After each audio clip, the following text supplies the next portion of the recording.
السلام عليكم، إن شاء الله تكونوا كامل بخير. قبل ما نبداو في القصة تاع اليوم زي العادة صليوا على رسول الله صلى الله عليه وسلم وعلى آله وصحبه أجمعين. تقول صاحبة القصة تاع اليوم: حبيت نحكي القصة تاعي على خاطر راني ضايعة وتايهة وما عرفت واش ندير. أنا مرة متزوجة من 6 سنين وما عنديش ولاد.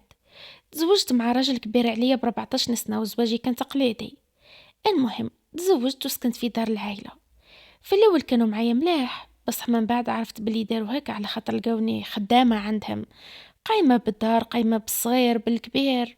وزيد اخته الكبيره دايما ترمي لي الهضره، وكي نزع فولها تقولي انا قلبي بيض غير نهضروا صاي. ما عليناش. علاقتي مع راجلي كانت شويه شوي، هو كان موسوس ومشكاك. مع العلم كنت نخدم في مؤسسه عموميه وفيها اختلاط، ولازم نتعامل مع رجال اللي يخدموا معايا في اطار العمل بركه وباحترام. المهم هو كرهني في الخدمة تاعي، يقول لي ما تهدرش مع فلان، وعلاه قلتي كيما هك، وعلاه درتي هك. ليسونسيال كره لي حياتي، وتالي قال لي باينه عندك تليفون بالدرجة وتخدمي به في الخدمة وخلي وخلي. وانا كنت نبلعها ونسكت ونقول معليش ذوك يتسقم معايا. بس هيهات، حتى جت فترة وضعفت فيها وبعدت على ربي. وفي هذاك الوقت واني شيطان وقلت هو مش مدير فيا كونفيونس، خلينا خدعه. ومع الأسف فتحت كونت انستغرام ورجعت نتعرف على رجال ونساء غير اللي جا، باسكو هو كان منعني اني نتعرف والله نحكي غير مع اللي نعرفهم، وزيد يظل يحوس في التليفون تاعي على غلطة، حتى يلو كان كومنتير ولا تنوض حرب عليه. المهم درت علاقات وخلت الدنيا خلاص. بس في مواقع التواصل الاجتماعي برك جامي تلاقيت اي انسان برا والله، وهذا شي عم بالي بلي حرام، ربي يغفر لي ان شاء الله. كان ايماني ضعيف وتغلب عليا الشيطان. مهم يقولك حب الكذب قصير. جات لي المشؤومه اللي كنت فاتحه فيها الكونت المخبي هذاك في الماسنجر، وكنت مطفيه لي دوني برك ما ديزاكتيفيتش. وقدر ربي وكان هو معايا، وحتى جيت تما الانترنت وبداو لي ميساج يهبطوا، وانا كنت نخبي في التليفون ونتلون. وراجلي قال لي وش بك خفتي وش كاين؟ ليسونسيال شاف النوتيفيكاسيون يزربت ناحيه الماسنجر ونضت كحله. قال لي شكون هذا ومنا وضربني يسبني، وانا هربت له حشك من الطواليت. وديت معايا موس فلامينغو وقلت خلاص نقتل روحي قبل ما يقتلني هو ولا فاميلتي ولا، على خاطر باين مش راح يسكت على هذا الشيء. بس هو كسر الباب وكشفني كيما حكاك، نحالي من يدي هذاك الموس وعنقني على خاطر خاف عليا. قال لي علاه درتي لي كيما هكا؟ قلت له انت هو السبب، انت اللي ما تهتمش بيا وظل تشك فيا، وكي ندابز وتركض بعيد تنيفني، راك ناسي بلي تنيفني بلي مات. المهم فرغت قلبي، عم بلي مشي عذر هذا، مهما كان الخيانة حرام. المهم هذيك الليلة ما كانش اللي رقد فينا، وانا قررت اني نتوب ونتبدل. ومع صباح نوض توضيت صليت ركعتين التوبة وبكيت حتى تغميت. واللي زاد غمني اني ساكنة مع العائلة ولازم نبين بلي ما كان والو. خبيت اثار ضرب المكياج وليت ناضحة كنقصر نورمال، بصح القلب كان ينزف دم. وهو كان كل ما يلقاني في شومبرا يعطيني كف ويقول لي علا درتي لي كيما هك. انا نروح للسجاده وندعي ربي ونبكي. بقينا شهرين على الحاله هذه وجاتو خدمه في الصحراء. قال لي كيفاه نروح ونخليك مورايا، وانا يا معاك ودرتي كيما هك كي نروح ونخليك وحدك وش ديري. حلفت له على المصحف ثم بلي ما تعاودش وبلي تبت صح وان شاء الله ربي يغفر لي. بس هو راح وبقى موسوس مني. مع الوقت بدل معايا شويه شويه برك ورجع يعيط. عاد مرة على مرة يعيط لي، قال لي إذا ربي سامحك أنا راني مسامحك، بس تحرمي عليا إذا عاودتيها. قلت له خلاص.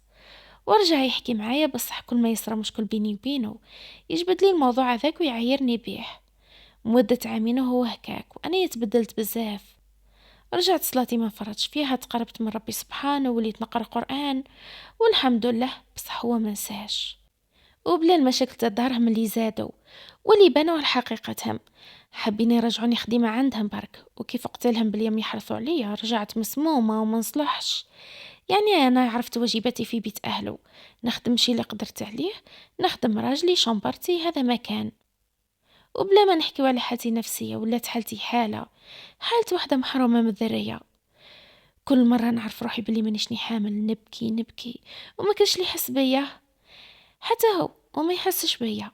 لا علينا، مرة صرت عفسة مع ماليه، حسيت بلي منبوذة، حسيت ما عندي حتى قيمة عندهم. وكي قلت له نوض عليا الحرب وقال لي انتي ما تبغيش عايلتي وفيك وعليك، وجبد لي الموضوع القديم وقال لي انا سترتك ومنا. انا هنا خلاص فاضل كاس، وقلت له اذا راك تشوفي روحك مداير فيا مزيه سرحني وهنيني وهني روحك. قال لي اوكي. درك راني معلقه في دار باباه، هو راهو في الصحراء عنده سمانه ما حكاش معايا، وانا نخمم نطلق خلاص. والله ما قدرت يا خاوتي، حاسه روحي عبء عليه. مهم ما على باليش، ما فهمتوش البارح. صليت ودعيت ربي يفرج عليا وخلاص. دعيت ربي باه ينعت الطريق اللي نتاخذها واللي تكون فيها خير ليا. كي رقدت نمت بلي راجلي مازال زعفان ومازال منيفني، وزاد نحل خاتمة زواجنا. زعما وش تفسير تاعك من النام هذا؟ وان شاء الله تمدوا لي رايكم. عم بالي بلي الغلطة تاعي كبيرة وهو سترني، بصح انايا تبت، وزيد هو منساش مازالو يعايرني بالغلطة تاعي. وكي نهدر له في موضوع ديني يقول لي انتي دايرتها كحلة وتهدري في الدين، ويقول لي منافقة. تعبت بزاف. قولوا لي يا خاوتي نطلب طلاق ولا نصبر؟ مع العلم حتى فاميلته العلاقة تاعي معاه متدهورة. ونسيت حاجة، هو عنده دار يبني فيها ودايما نعاونو نمدلو دراهم. قلت هكا باه نروح نستقر في داري وحدي، بالك نتفاهمو، باسكو انا وهو بعد فكريين بزاف. هو ما يتحاورش معايا كامل، كي نهدر نولي غالطة ومنا. كي قلت له وقته نسكنو في دارنا قال لي ما نخليش بابا ويوما وحدهم. ومع العلم ساكنه معاهم سلفتي كبيره، هي مش متزوجه، وسلفي ثاني واحد خلاف مطلق. نخاف يكون حكمني على جلد راهمي برك. هذه هي القصه تاعي، والله قلبي راهو معمر وضايعه. قولوا لي نطلق ولا لا، اعطوني نصائح تاعكم، وان شاء الله ربي يفرحكم ويعطيكم واش تتمناو. هذه هي القصة الأولى. أنصح صاحبة القصة في التعليقات، ونروح القصة الثانية. بما أنها القصة قصيرة كما عودتكم نحكي زوج قصص. تقول صاحبة القصة الثانية: أنا ملاك من شرق الجزائري، بالضبط من قسنطينة. حاليا في عمري 27 سنة، وأنا طفلة ماني بشعة ماني زينة، جاية خمرية وعينيا كحل وشعري كحل، ليسانسيال عادية، وعايشة في عائلة نورمال. عندي 3 خوتي ذكورة، زوج كبار وواحد أصغر مني بعام. وأنايا ملي كنت صغيرة، ملي كان في عمري 7 سنين، وأنايا نعرف الحب والخزعبلات هذوك، باسكو كنت نقعد مع عماتي وخالاتي صغار ونتبع معاهم المسلسلات، ومن بكري نحلم نعيش كيفهم. هاي كي دخلت نقرا في سنة أولى ابتدائي ما كانتش تهمني القراية، المهم عندي نلقى طفل نبغيه وصاي. النهار الأول تاع القراية دخلت نقرا مع صاحبتي اسمها فريال. هذه صديقة الطفولة، يعني كبرنا كيف ودرك مازلنا صحابات. ليسانسيال كي دخلنا قابلنا واحد طفل شعره اصفر وعينيه خضوره، يعني باينه ما كانش منا اللي ما بغاتش في الطفوله تاعها واحد شعره اصفر وعينيه خضوره. المهم الطفل هذا اسمه اسلام هذا كان واحد المتكبر والبنات كامل يبغيوه ومنهم انا. واني يا مالقري كان عندي غير 7 سنين هذاك الوقت، بصح كنت نصلي وكنت ندعي ربي يكون من مكتوبي، وكنت نبات نحلم بيه. بصح كي نشوفه برا نبدا نشنفلو ونقلب في عينيا، كنت منحلبش. وانا يا صحاباتي كنت نحكي لهم، حكيت لهم كلش، وبالعقل خارجت الحكايه وسمع بها هو. وما نعرف علاه كان ما يبغينيش، كان يكرهني. جالي قال لي اسمعي تزيدي دوري بيا نخبر بابك على كلش وانا يمثم ما زادش دخل حتى طفل في بالي. فاتوا العوام وصلت العام تاع البيهم، هذاك الوقت طاحوا عليا ذكوره، الطيح اكثر من نايض. وين ما ندور نلقى واحد يلحق فيا ويحب يدي النيميرو تاعي والله يضمندي في الانستا. انا كنت نخاف من الحكايات هذو، من حكايه اسلام شهمت.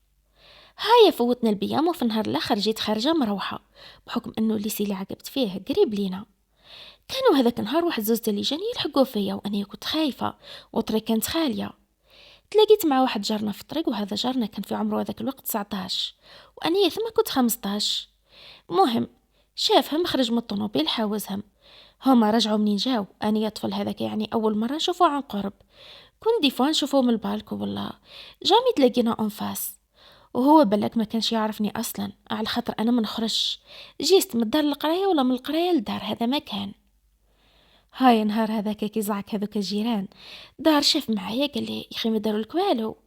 وانا كنت مهبطه راسي، كنت خايفه وحشمانه. بقي غير يسقسي فيا راكي لاباس راكي بيا ما داروا لك والو. وانا يقول له هيه هذا ما كان. وقلبي كان يخبط، يعني هذه ثاني مره في حياتي قلبي يخبط لطفل. من بعد تبسم لي وراح، وقبل ما يروح قال لي كش ما يزيدوا يدوروا بيك ولا كش ما يديروا قولي لي. هاي روحت للدار وانا ميته بالسعاده، وليت نخمم زعما زين هذا كامل تبسم لي وحكى معايا. ما كنت كمش هو اسمه جهاد. المهم وليت كل يوم نخمم فيه ونبقى غير نطل من البالكو بالعقل زعما باه نشوفه. كنت كون يفوت عليا نهار وما نشوفوش نقعد نبكي وديما ندعي ربي باه يكتبهولي، على خاطر الطفل هذا ما خصو والو، مالغري صغير عنده غير 19 باص حكاكو، كانت عنده طوموبيل وخدام في الصحراء وزيد خطيه لخلط البنات. بصح الحق هو تدواوات يعني مدمن. الحق نهار ريزلتات البيام واني والله ما كنت خايفه، كنت نخمم برك في جهاد. كي خرجت الريزلتا لقيت روحي بلي ديتو 13.45 وكنت نورمال، عن بالي بلي راح ندي، يعني حتى المعدل كنت متوقع المعدل هذا. هيا في النهار هذا كنت قاعده مع بنت عمتي في الكوزينه حتى طبطب الباب. كي حليت شكون لقيتها ام جهاد واختو الكبيره، جاو باه يباركونا بحكم العلاقه تاعها مع ماما مليحه، واني تمام مت بالفرحه. دخلتهم حطيت لهم القهوه تهليت فيهم، حتى نطقت امو تحكي نورمال ما عليكش لاباس، حتى قالت لي الله يبارك كبرتي اكيد تزواج. انا باقي نخمم وش بيها هذه، علاه تحكي لي على الزواج؟ ثم ماما تبسمت لها قلت لها اللي يجي قولي نخطبها لولدي تبان كبيره. واني صح كنت نبان كبيره، جايه طويله وعريضه، كورته واحده عندها 20 كاك، ليسانسيا ثم نطق طاطا احلام اللي هي ام جهاد. قلت لها لا هذه خليها لي لولدي. انا تبكمت من الشوك، يعني هي عندها 5 ذراري وكامل كبار الله يبارك، وجهاد هو صغير فيهم. انا جات في بالي بلي تحوس تزوج الكبار ومن بعد جهاد هو الاخر.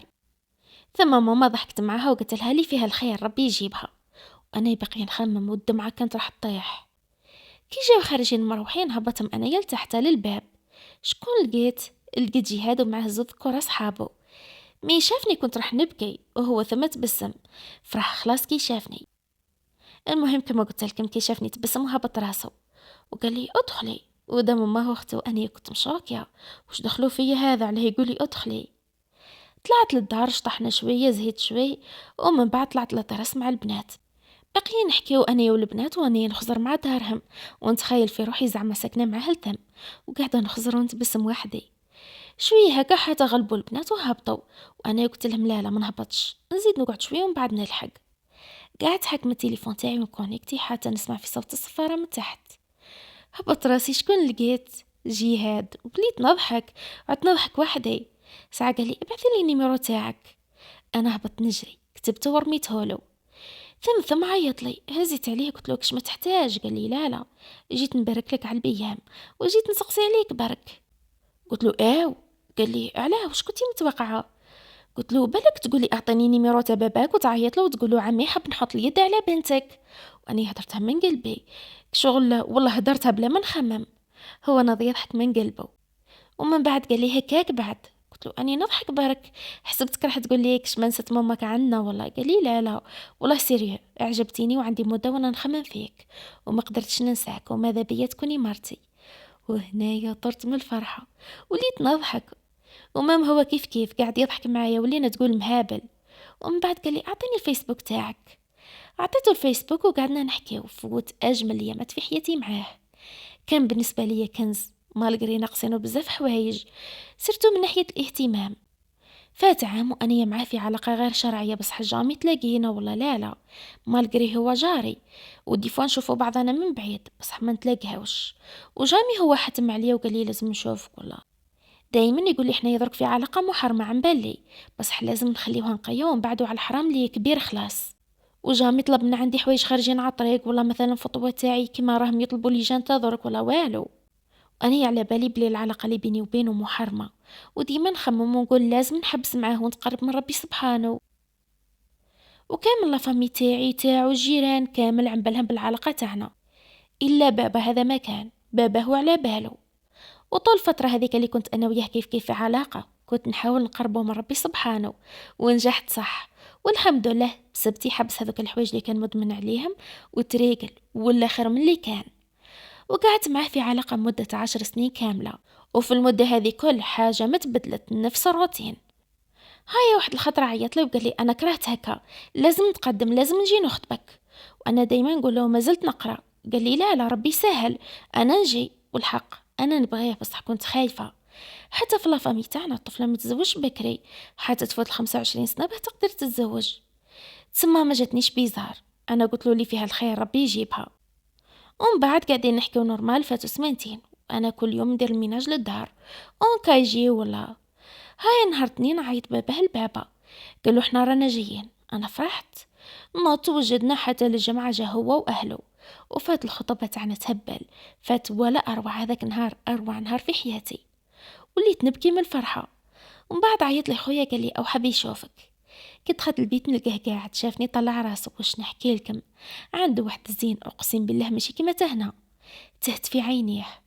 ثم هو ناضي يضحك قال لي اقعدي، وباقي يتغزل بيا ويقول لي جيتي بوبيا، واني مهبطه راسي من الحشمه. بحكم ثاني مره نشوفه ونحكي معاه اون فاس. ما تشوكاوش باسكو انا تصح نحشم.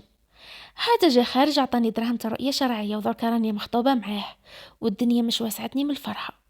هذه هي القصه تاعي. ادعوا لنا ربي يكمل لنا بالحلال ان شاء الله. ادعوا لهم خوتي، ما تنساوش تدعوا لهم، وان شاء الله كامل يعطيكم ربي واش تمنيتوا. هذا هم القصص اليوم، نتلاقاو في القصة الجاية إن شاء الله. أتهلاو في رواحكم، في أمان الله.